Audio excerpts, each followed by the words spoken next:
Welcome back, class 11th. Let's continue our chapter 8, small business and enterprises. What do we mean by enterprise?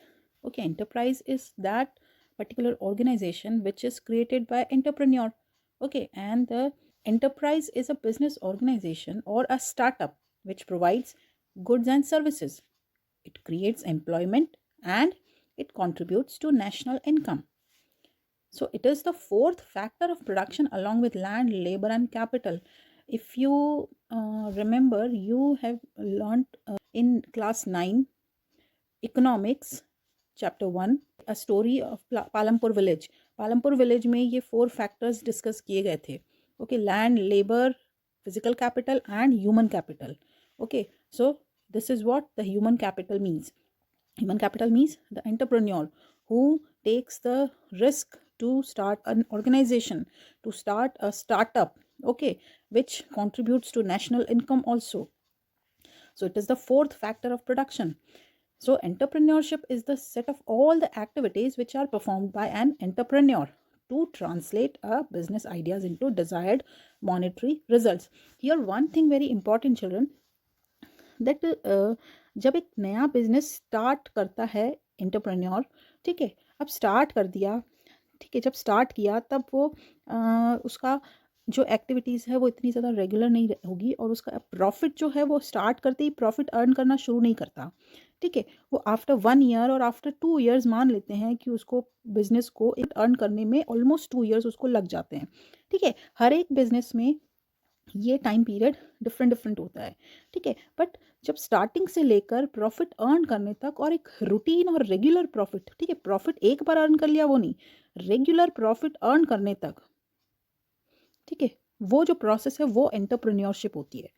जब एक बार business regular profit earn करने लग जाता है उसके बाद में एंटरप्रेन्योरशिप ख़त्म हो जाती है, ठीक है, एंटरप्रेन्योरशिप ये एंड हो जाती है. उसके बाद में एंटरप्रेन्योरशिप वापस कब स्टार्ट होती है? जब वो अपने बिजनेस को एक्सपांड करता है, ठीक है, एक्सपांशन जब करता है वो अपने बिजनेस का, तब वापस से एंटरप्रेन्योरशिप उस बिजनेस में स्टार्ट होती है, ठीक है. तो entrepreneurship is a the set of all those activities which are performed by an entrepreneur to translate a business ideas into desired monetary results, ठीक है, एक बार monetary results आ जाते हैं, प्रॉफिट स्टार्ट हो जाता है, तब एंटरप्रेन्योरशिप ख़त्म हो जाती है. ओके, ये जो कंसेप्ट है ये यहाँ पे एंड हो जाती है. Now here some questions are given. We already have discussed in our previous video, so you kindly try to answer all these questions, children. And now let us discuss another important topic of this chapter, small business. इस small business को small कहने के बहुत सारे यहाँ पे factors हो सकते हैं जिनके बेसिस पे हम उसको स्मॉल कहेंगे. कोई कहेगा उसमें नंबर ऑफ जो एम्प्लॉयज़ हैं, ठीक है, वो कितने हैं. तो अगर एम्प्लॉयज़ कम है, मान लो 100 हैं, 100 से कम है, तो वो उसको एक अपने अकॉर्डिंग कह देगा कि ये स्मॉल बिजनेस है, ठीक है. कोई कहेगा नहीं नहीं 1000 से कम है, वो भी स्मॉल बिजनेस में आता है. तो there are different ways to translate the small business. Okay, perceptions are very different. So whatever small business is, we will discuss it later, but it requires less capital, okay, which operates on a small scale. It requires less capital, less labor and less machine. Goods are produced on a small scale, okay, and business is operated and managed by the owner of the business, ठीक है. Large scale business में तो क्या होता है कि owner कोई और होता है, और बिजनेस जो कंपनीज में बेसिकली क्या होता है कि बिजनेस ऑपरेट और मैनेज तो किसी और के द्वारा किया जाता है और ओनर कोई और होता है, ठीक है. बट स्मॉल बिजनेस में क्या होता है, ओनर ही उसको ऑपरेट करता है और उसको मैनेज भी करता है.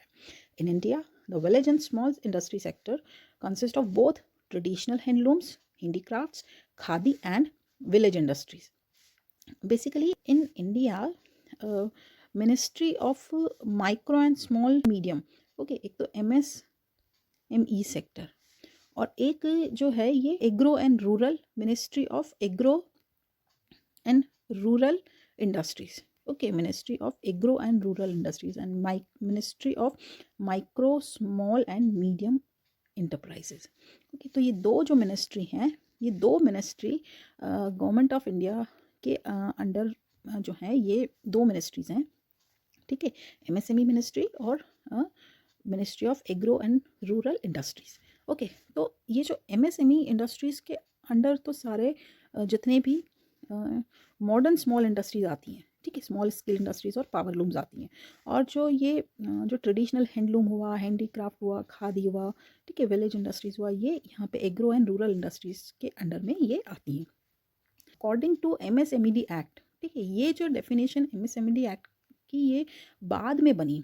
पहले जब 1951 में जब स्मॉल बिजनेस को जब डिफाइन किया गया तो एक एक्ट था, industries development and regulation act 1951, ठीक है।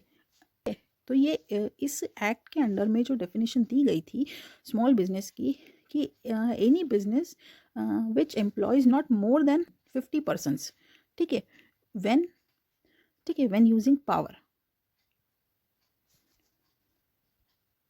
तब तो 50 पर्सन्स, और व्हेन नॉट यूजिंग पावर्स तब है 100 persons, okay, with capital asset not exceeding ₹5 lakh. तो ये जो डेफिनेशन थी, ये डेफिनेशन वाले जो भी बिजनेसेस थे उनको स्मॉल बिजनेस माना गया। बट अब जैसे जैसे टाइम पीरियड बढ़ता गया तो मनी की वैल्यू कम होती गई, तो 5 lakh is very less amount for starting any business. Okay, so we can not stuck to that particular criteria. तो उसके बाद में जो MSME एक्ट 2006 बना और उसी में स्मॉल स्केल्स जो एंटरप्राइजेस थे उनको डिफाइन किया गया। तो ये डेफिनेशन बहुत इंपॉर्टेंट है चिल्ड्रन, और ये जो क्राइटेरिया है ये आपको बहुत ज़्यादा ध्यान से इसको समझना है ताकि आपको एग्जामिनेशन में प्रॉब्लम ना आए, बिकॉज ये बहुत ज़्यादा इंपॉर्टेंट पॉइंट है। According to MSMED act 2006, a small scale enterprise defined as one where the investment in plant and machinery, ध्यान से सुनना, investment in plant and machinery केवल, ठीक है, एक हम एसेट साइड को हम नहीं कैलकुलेट कर रहे हैं, हम यहाँ पे केवल बात कर रहे हैं प्लांट और मशीनरी की, कि केवल प्लांट और मशीनरी में जो इन्वेस्टमेंट है not more than 25 lakhs, but मतलब more than 25 lakhs but does not exceed ₹5 crores, ठीक है। तो ये यहाँ पे जो स्मॉल स्केल एंटरप्राइज को ये यहाँ पे डिफाइन किया गया है, ठीक है। इसके अलावा और भी जो पैरामीटर्स हैं वो यूज़ किए जा सकते हैं, like several parameters can be use to measure the size of business. These include the number of persons employed, ठीक है, ये मैंने आपको पहले ही बता दिया है। Capital invested in business, 5 lakh invested की है, 50 लाख इन्वेस्टेड की है, क्या एक क्राइटेरिया तो होना चाहिए ना कि किसी स्मॉल स्केल बिजनेस माना जाए। Volume of output and power consumed for business activities. So the definition used by Government of India to describe small scale industry is based on the investment in plant and machinery, ठीक है। ये जो investment in plant and machinery का criteria आपको बहुत ज़्यादा ध्यान में रखना है। टोटल एसेट की हम यहाँ बात नहीं कर रहे हैं, ठीक है। तो जो स्मॉल स्केल इंडस्ट्री इंडिया में वो 2 तरह की जो इंडस्ट्रीज़ हो सकती हैं, या तो मैन्युफैक्चरिंग इंडस्ट्री हो सकती है या हो सकती है सर्विस इंडस्ट्रीज़, ठीक है। तो दोनों का क्राइटेरिया अलग अलग है। तो जो मैन्युफैक्चरिंग माइक्रो कौन सी होगी, मैन्युफैक्चरिंग स्मॉल और मैन्युफैक्चरिंग मीडियम, ठीक है, micro small and medium, micro small medium, okay, M for micro, S for small and ME for medium, ये आपको ध्यान रखना है।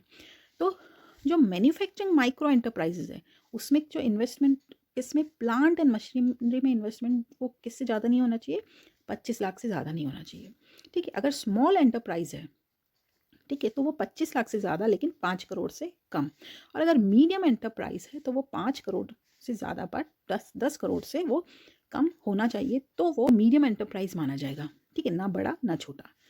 लेकिन अगर वो सर्विस सेक्टर है, सर्विसेज प्रोवाइड कर रहा है वो बिजनेस, फॉर एग्जांपल वो ट्रांसपोर्टेशन बिजनेस है या वो वेयर हाउस बिजनेस है या एडवर्टाइजमेंट बिजनेस है, तो उसमें वहाँ पे प्लांट एंड मशीनरी में इन्वेस्टमेंट नहीं होगा, वहाँ होगा इन्वेस्टमेंट इन इक्विपमेंट। ये आपको 2 क्राइटेरियाज हैं, ये आपको ध्यान में रखने हैं। जब अगर मैन्युफैक्चरिंग यूनिट है तो वहाँ पे तो investment in plant and machinery, but अगर ये सर्विस एंटरप्राइज है तो यहाँ पे इन्वेस्टमेंट इन इक्विपमेंट आपको ध्यान में रखना है। तो ये अगर माइक्रो एंटरप्राइज है तो उसमें वो इन्वेस्टमेंट 10 लाख से ज़्यादा नहीं होना चाहिए। अगर वो स्मॉल एंटरप्राइज है तो वो 10 लाख से ज़्यादा बट 2 करोड़ से वो कम होना चाहिए, और अगर मीडियम एंटरप्राइज है तो 2 करोड़ से ज़्यादा लेकिन 5 करोड़ से कम। ये चार्ट आपको बहुत ज़्यादा अच्छे से क्लियर होना चाहिए बच्चों। फिर बात करते हैं एक विलेज इंडस्ट्रीज़ और हैं, ठीक है। विलेज इंडस्ट्रीज़ का गवर्नमेंट ने क्या क्राइटेरिया डिसाइड किया है कि fixed capital investment as per head और आर्टिजन और worker is specified by central government from time to time. ठीक है, कि उनमें फिक्स्ड कैपिटल इन्वेस्टमेंट कितना होगा ये गवर्नमेंट टाइम टू टाइम ये चेंज करती रहती है, स्पेसिफाई करती रहती है। इट इज़ बट ये विलेज इंडस्ट्रीज टोटली ये डिफरेंट है स्मॉल इंडस्ट्रीज से। ठीक है, it is located in rural area which produces any goods और सर्विस विद और without the use of power. ठीक है, तो ये विलेज इंडस्ट्रीज़ का बिल्कुल अलग ही कैटेगरी है। ये अभी हमें इतना ज़्यादा इसको फोकस नहीं करना, हमें केवल MSME जो है MSME, ठीक है, माइक्रो स्मॉल और मीडियम जो एंटरप्राइजेज हैं उनमें मैन्युफैक्चरिंग एंटरप्राइजेज और सर्विस एंटरप्राइजेज का क्या क्या क्राइटेरिया है, ठीक है, और तो वो ध्यान में रखना है। ठीक है, now let us talk about cottage और रूरल और traditional industries. Cottage industries these are not defined by capital investment. इसमें कैपिटल इन्वेस्टमेंट के अकॉर्डिंग इनको डिफाइन नहीं किया गया है, बट इनके जो फीचर्स हैं कि इनको फिर कैसे डिफाइन किया जाता है, क्या क्राइटेरिया है इनको डिफाइन करने का। These cottage industries are organised by individuals with private resources. सबसे बड़ी इनकी खासियत ये है कि इनको अपने प्राइवेट रिसोर्सेज से ही ये कॉटेज इंडस्ट्रीज स्टार्ट करते हैं लोग। Normally use is family labour and locally available talent. ज़्यादातर इसमें एक ही फैमिली से रिलेटेड जो है वो सारे लोग काम करते हैं। The equipment used is simple and produces simple products usually in their own premises. ठीक है, सिंपल प्रोडक्ट्स यहाँ पे बनाए जाते हैं और अपनी खुद की जो बिजनेस उसकी अपनी खुद की प्रेमिसेस में ही ये काम करते हैं। इनमें कैपिटल इन्वेस्टमेंट बहुत थोड़ा सा होता है। ठीक है, और production of goods using indigenous technology. ठीक है, अपने देश की, इंडिजीनियस मीन्स खुद के अपने देश की टेक्नोलॉजी को यूज़ करते हुए ही प्रोडक्शन यहाँ पे किया जाता है। Now let's discuss some questions here. State the distinguishing feature of ancillary small industrial unit. Ancillary means होता है उसकी जो सपोर्टर जो इंडस्ट्रियल यूनिट है। ठीक है, सपोज एक ABC लिमिटेड है, उसकी एक एंसिलरी यूनिट है एक्स लिमिटेड। ठीक है, तो एक्स लिमिटेड क्या करेगी, 50% जो मैग तक इसका प्रोडक्शन है, ठीक है, मिनिमम 50% प्रोडक्शन जो है वो इसी को सप्लाई करेगी। ठीक है, रेस्ट 50% वो मार्केट में किसी और को बेच सकती है, लेकिन अगर ये एंसिलरी स्मॉल इंडस्ट्रियल यूनिट है इसकी, तो वो 50% मिनिमम वो अपना जो भी प्रोडक्शन है वो इसको पेरेंट कंपनी को सप्लाई करेगी, तो ये इसकी सहायक यूनिट कही जाएगी। Okay, so it means 50% of its production must be supplied to parent company. Then second question, on what basis MSMED Act 2006 measures the size of the business? तो इसमें MSMED Act के अकॉर्डिंग जो investment in plant and machinery है यहाँ पे उसके according वो business की साइज़ को डिफाइन किया गया है।